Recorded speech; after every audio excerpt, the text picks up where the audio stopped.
All right, morning, you guys. Greg with the Trip Shack. We're gonna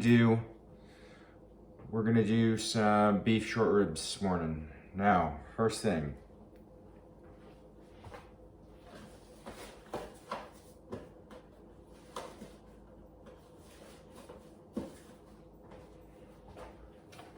ProTech gloves on. Okay. Now, I already got these things started, so I was like, you know what, let's just make a video of this. I'll post it up on my channel. Okay, so I got my little rubby rub. Okay, we'll go here. Rubby rub, doesn't matter what you use. Salt, pepper's always nice.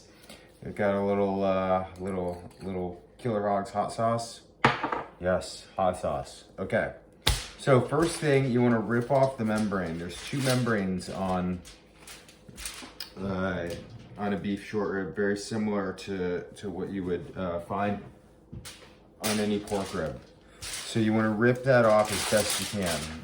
I got these off, and you'll see there's a very thin layer here still left. So you don't want to rip off the bottom one, only the top one. Flipping over to the other side, I started to trim these up pretty good. What you want to do is you want to bring it all the way down to where all the meat is nicely exposed. So any hard stuff like this, get yourself a sharp knife. I like these guys. What is Victorinox semi-stiff blade. I $20. Forget about buying those $200 knives. It's just wasting your time, wasting your money. Buy this cheap crap. So I typically like to leave some of this flap stuff on there, but you can easily just go ahead and trim it right off. Make sure your knife is sharp. You know, you can get this stuff right off very easily. You know, you can also, you know, you can take this kind of stuff off, but when it comes down to these little thin pieces, you want to slide your blade just sort of right underneath it, and you want to kind of see if you can grab a flap, knife blade up, and only trying to get rid of that little bit of silver skin. See, we didn't cut any meat, but we got the silver skin out of here.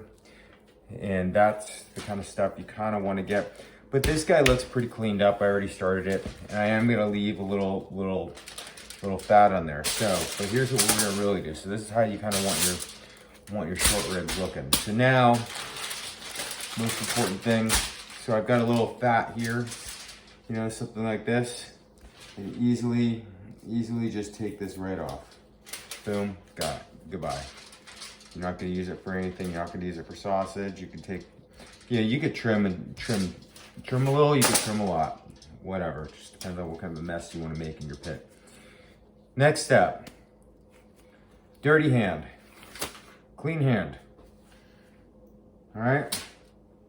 So, clean hand, hot sauce. Yes, I use hot sauce. This is how we do it. So we do it at the Trip Shack. So people who use mustard, grapeseed oil, olive oil, whatever. I use a little hot sauce as a binder. There's a reason for it. So in most hot sauces, whether you use a Killer Hogs hot sauce or you want to use like Frank's Red Hot is fine too. Probably stay away from Tabasco. That's going to be going a little too much. But these sauces, hot sauces, are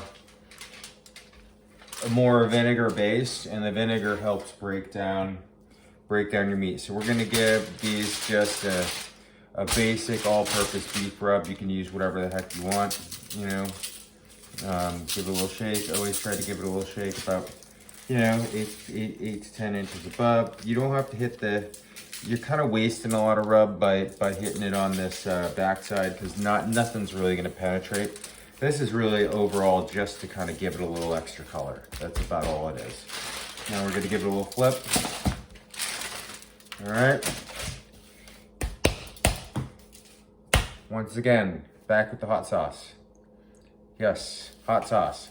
Hot sauce helps break down the meat, helps it tenderize.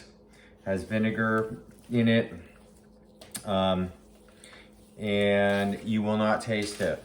Don't be afraid. People will say, oh, I don't like hot. Don't worry about it. It's not hot. You're not gonna taste this shit.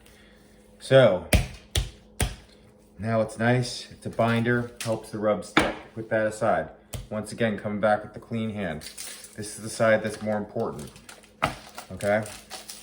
You want to give it a nice little coat here. Boom, boom, boom, boom, boom. Pat it down. Make sure you get a little bit of it everywhere. Always shake your rub up, because rubs do tend to clump. Give a little bit on here. Boom, boom, boom, boom, boom. Let it sit. Now, the other thing, you always want to get the sides. You want bark on these sides, okay? So you want to come back over. I like to tilt it over the other piece of meat or place it right on top. That way we're not wasting any of this rub. Get a little bit on there. All right, that's happy. This side's looking pretty good. That side's looking pretty good. Come back over. All right, good. Now we'll move this fast. See, nothing there. Well, guess what? We need to get it there. I like to use my finger as a guide, just as I'm doing the rub. You get it on there. All right.